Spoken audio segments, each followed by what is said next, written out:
Agenda al Día con Hernán Higuera.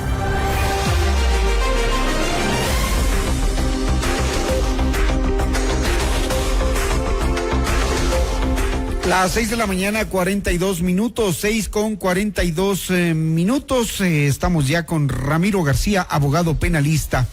Vamos a hablar de la ley para combatir el lavado de activos, si daría o no los resultados. Y es que el presidente, según su proyecto de ley, dispuso la eliminación del impuesto único vehicular de la iniciativa, contemplando en la ley para combatir el lavado de activos. De acuerdo con el gobierno, la medida se adoptó para evitar que el Consejo de Administración Legislativa CAL tenga pretextos para tramitar la propuesta. Además, aseguró que esta busca regular el comercio en los patios de venta de autos usados. Primero envió un proyecto, luego retiró, luego volvió a enviar, precisamente tratando de quitar del proyecto de ley esto que según el gobierno podría ser un pretexto para tramitarlo en el legislativo. Doctor Ramiro García, buenos días. Buenos días, Hernán. Un saludo para todos los oyentes y televidentes, porque nos ven seguramente por redes sociales. Muchas gracias por la invitación. A usted, En efecto, el proyecto de ley enviado por el gobierno, pues, resultó a la final una especie de caballo de Troya dentro del cual venía un impuesto soterrado.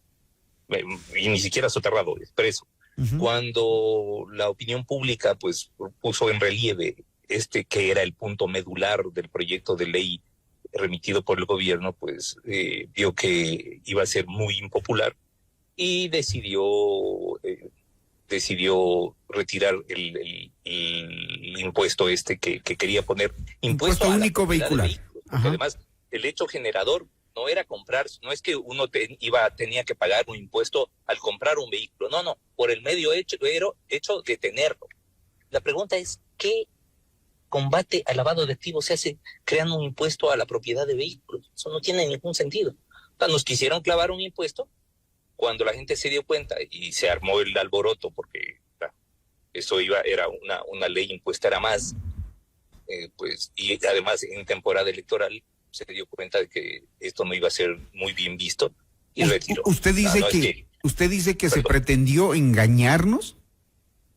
No engañarnos, lo que pretendió es pasarnos un impuesto dentro de un sobre llamado ley de combate al lavado de activos. Es decir, no, el combate al lavado de activos se lo hace bajo controles más estrictos, bajo requisitos más estrictos de venta o de importación, el que se sepa exactamente quién va a ser el propietario final, porque sí, es verdad que el mercado de vehículos, sobre todo de vehículos de alta gama, se presta mucho para el lavado de activos. Hay personas que compran vehículos a su nombre para que los usen otros que están vinculados al crimen organizado, y por supuesto con unos spreads, con unas ganancias enormes, ¿no? Entonces hay gente que compra vehículos por $60,000-70,000 y los revende, entre comillas, a los delincuentes por más de $100,000, es decir, tienen 40-50% de ganancia. Sí, eso es así, pero imponiendo un impuesto a la propiedad de vehículos, esto no se combate, esto no se soluciona. Así que a la final lo que quiso es clavarlos un impuesto, y luego cuando la opinión pública expresó su malestar, pues cogió y retiró eso del proyecto. Otro de los puntos que se señala en el proyecto de ley es fortalecer la UAFE. ¿Cuál ha sido el papel que ha tenido esta entidad durante los últimos años, cuando vemos que el lavado de activos se hace a través de diferentes actividades comerciales? La construcción, una de ellas, y muchas otras que se han venido mencionando durante todos estos años. ¿Cómo fortalecerla para que sea un organismo efectivo? La principal sede de lavado de activos es la banca. Y no porque la banca esté vinculada a la criminalidad organizada, sino que es imposible que la cantidad de dinero, que la cantidad de activos que se genera desde el crimen organizado y específicamente desde el narcotráfico no entre al sistema financiero. Y lo hace a través de terceras personas, y es ahí donde yo creo que debería ajustarse un poco las teclas y debería volverse más estrictos mucho más estricto el control. Y cuando hablo del sistema financiero, no hablo solamente de los bancos, hablo de las cooperativas de ahorro y crédito. Ahí se lava un montón de plata. Pero estamos hablando de miles de millones de dólares. Y claro, el sistema financiero tiene un control bastante más férreo, por decirlo de alguna manera, el sistema bancario a través de la Superintendencia de Bancos. Habría que poner mucho acento también en lo que hace la Superintendencia de Economía Popular y Solidaria. Y por supuesto la UAFE que con todo respeto ha servido para poco y nada. Realmente es muy poco lo que se ha hecho en materia de control del lavado de activos, en control del ingreso de dineros ilícitos al mercado financiero. Y bueno, yo creo que eso se debería resolver generando una mayor estructura institucional en la UAFE. Estructura institucional que hoy por hoy no la tiene. Estamos hablando de una institución muy, muy débil, una institución sin una estructura sólida. Y yo creo que es por ahí por donde se tiene que comenzar, y para eso no necesita proyecto de ley. Para eso lo que se necesita es voluntad política y meterle presupuesto. Es decir, lo que ha enviado el presidente de la República apunta o no a prevenir, localizar y eliminar los ilícitos. Mire, yo creo que apuntaba a clavarnos un impuesto con el cuento del control del lavado de activos. ¿Y nada más?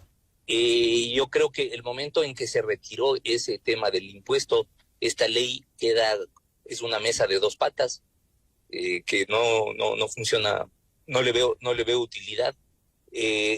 Insisto, si lo que se pretende es fortalecer a la UAFE, que es una institución perteneciente al Ejecutivo, que está controlada por la estructura gubernamental, lo que hay que hacer es darle mayor estructura y más presupuesto nomás, y para eso no necesita proyecto de ley. Uh-huh. Como está enviado ese proyecto, entonces, según ha dicho el gobierno, la idea es afectar y debilitar a los capitales que financian a las organizaciones delictivas. ¿Se logra con eso? Pero para nada. ¿En qué le afecta al narcotráfico? Que nos claven un impuesto a la propiedad de vehículos a todos, por ejemplo, que era el proyecto inicial. Ahí esta era una ley impuestera que pretendió tomarse el rótulo de combate al lavado de activos como el gran pretexto para imponernos un impuesto, que además era un impuesto totalmente ilegítimo, ¿no? Porque sí no tenía causa ni razón de ser. Porque además, insisto, poner un impuesto a la propiedad de vehículos y decir que con eso se está atacando el lavado de activos no tiene ningún sentido. Uh-huh. Es más, yo le diría que ninguno de los grandes delincuentes, de las cabezas de los grupos de criminalidad organizada, debe tener ni una bicicleta a nombre de él. Así que los únicos que no iban a pagar esos impuestos eran justamente los narcotraficantes. Usted ha dicho que a través del sistema financiero nacional se lava mucho dinero en el Ecuador. ¿En qué otras formas se lo hace? Porque le pregunto esto porque se lava en todos los sectores. Ajá. Se lava en todos los sectores. Porque está la cantidad de activos que ingresan de la criminalidad organizada, específicamente el narcotráfico. Recordemos que nos hemos convertido en el primero o segundo, estamos peleándole la punta a Colombia, país exportador de cocaína del mundo. Y la cocaína representa el 8% del mercado mundial de drogas. Así que estamos hablando de un negocio enorme. Un negocio enorme que produce enormes cantidades de dinero que no se las puede tener bajo el colchón. Entonces, eso se tiene que poner en algún lado. Obviamente, a lo primero que se apunta siempre es al sistema financiero. Entonces, empiezan creando una cuenta que la van alimentando poco a poco, que van haciendo depósitos cada vez más altos, para no llamar la atención, y con eso, bueno, pues además se convierte en un cliente VIP del sistema financiero. E insisto, no solamente cuando hablo del sistema financiero, no estoy hablando solo del sistema bancario, sino en mucho del sistema cooperativo de ahorro y crédito. Yo creo que es fundamental que las cooperativas de ahorro y crédito tengan programas de prevención de riesgo penal. Veía hace un momento, y perdón que lo tome a un auspiciante de ustedes, con mucho gusto, que Andalucía, por ejemplo, la cooperativa Andalucía, tiene un programa de compliance bastante bien estructurado. Y yo creo que las demás cooperativas de crédito deberían tener eso, ¿no? y debería exigírseles, porque es enorme la cantidad de dinero que entra ahí. Y por supuesto otros sectores, la construcción, por ejemplo. Vaya usted a Manta, vea usted la cantidad de edificios y de lujo que se están construyendo todo el tiempo. La cantidad de hoteles. Manta en este momento debe tener más hoteles 5 estrellas que Quito y Guayaquil. La pregunta es, ¿de dónde? ¿Qué economía tiene Manta como para respaldar semejante cantidad de activos que se mueven ahí? O en el sector farmacéutico también. Usted va en Quinindé, Quevedo, la cantidad de farmacias que hay, una tras otra, a cuadra seguida, mismos nombres. Bueno, ese fue uno de los mecanismos más utilizados en Colombia, ¿no? Había varias cadenas de droguerías que pertenecían a los carteles y ahora se está replicando.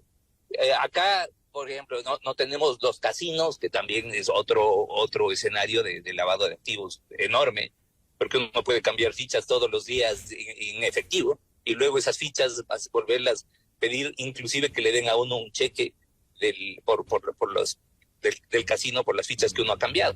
Entonces, claro, ahí se convierte en un centro de lavado también. Pero mire, la construcción, en este momento aquí hay una burbuja inmobiliaria impresionante a nivel de todo el país. Se está construyendo una cantidad de edificios de lujo a precios exorbitantes. Y es porque hay una inyección de plata, pero enorme. Y la pregunta es, ¿de dónde? Si nuestra economía formal no da para eso.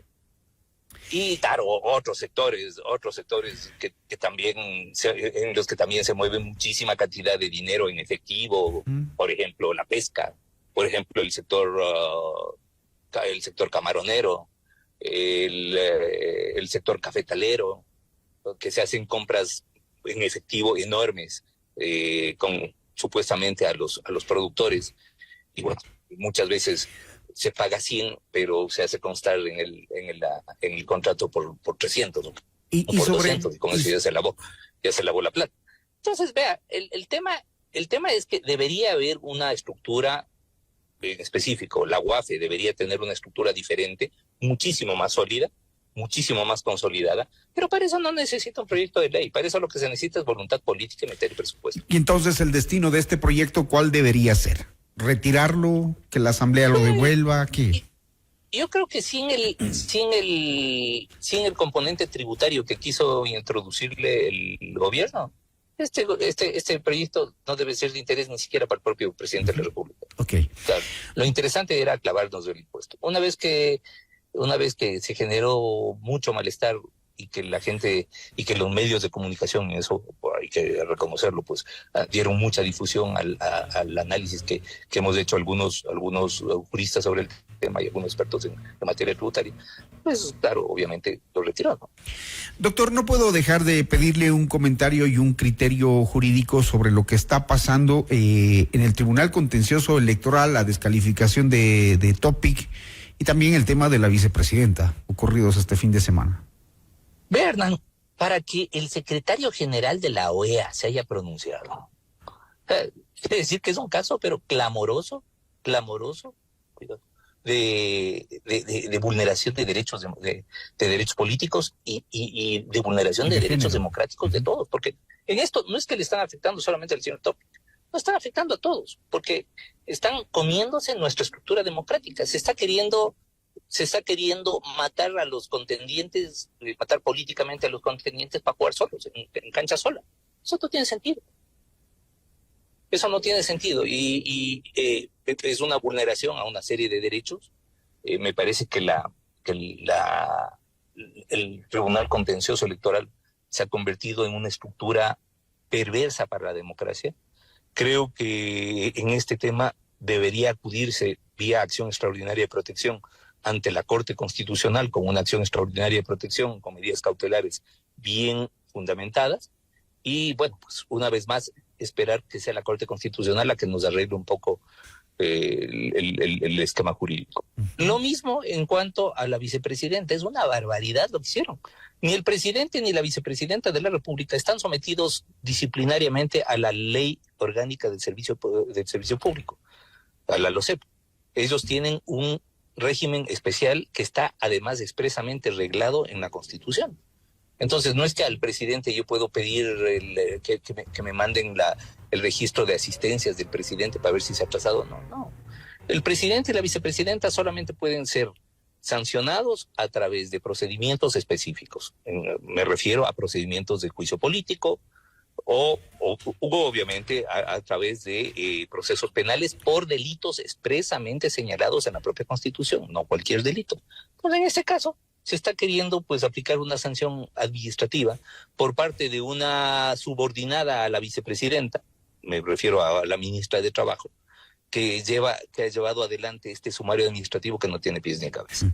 Yo creo que estamos en momentos muy tristes para el derecho en el Ecuador, porque están haciendo lo que les da la gana y se están pasando por el forro todo el ordenamiento jurídico. Ya en febrero lo habíamos advertido nosotros de que iban a buscar un pretexto, cualquier forma, cualquier manera para no encargar, como dice la Constitución, el poder a la vicepresidenta de la República mientras el presidente está en campaña. Es lo que dice la Constitución, pero hoy una acción de carácter laboral suspende a la vicepresidenta, que no tenemos tampoco por qué, defender su actitud, su accionar, que también ha dicho algunas cosas, pero son temas personales. Son temas personales. Hernán, la vicepresidenta Hernán a mí me parece impresentable. Me parece una señora, aparte de bastante tonta, bastante ignorante, totalmente desubicada de conceptos políticos, nefasta, pero es la que elegimos todo. Es la que además escogió el presidente de la República como parte de su papeleta, de su binomio. Entonces, aquí no se trata de si me gusta o no me gusta, no. Me resulta totalmente repulsiva la señora vicepresidenta, pero es la vicepresidenta. Y no podemos jugar con los conceptos y con las normas constitucionales de manera tan alegre como está haciendo en este momento. Y por un tema personal, que no pudieron resolverlo entre los dos. Exactamente. Estamos pagando todos porque al final se están comiendo nuestro orden constitucional por un tema que, como usted dice, debieron haberse resuelto en una mesa y con una conversación, ¿no? Doctor García, muchísimas gracias. Muy gentil por su criterio. Muchísimas gracias a usted, Hernán, y nuevamente un saludo para todos los oyentes de Noti Hoy. Ramiro García, Notimundo al Día. Ramiro García, abogado penalista, hablando de la ley del proyecto de ley de lavado de activos, si daría o no resultado, y también de lo que pasó en el Tribunal Contencioso Electoral con el precandidato Jan Topic y la vicepresidenta de la República, Verónica Mattes. 6:58.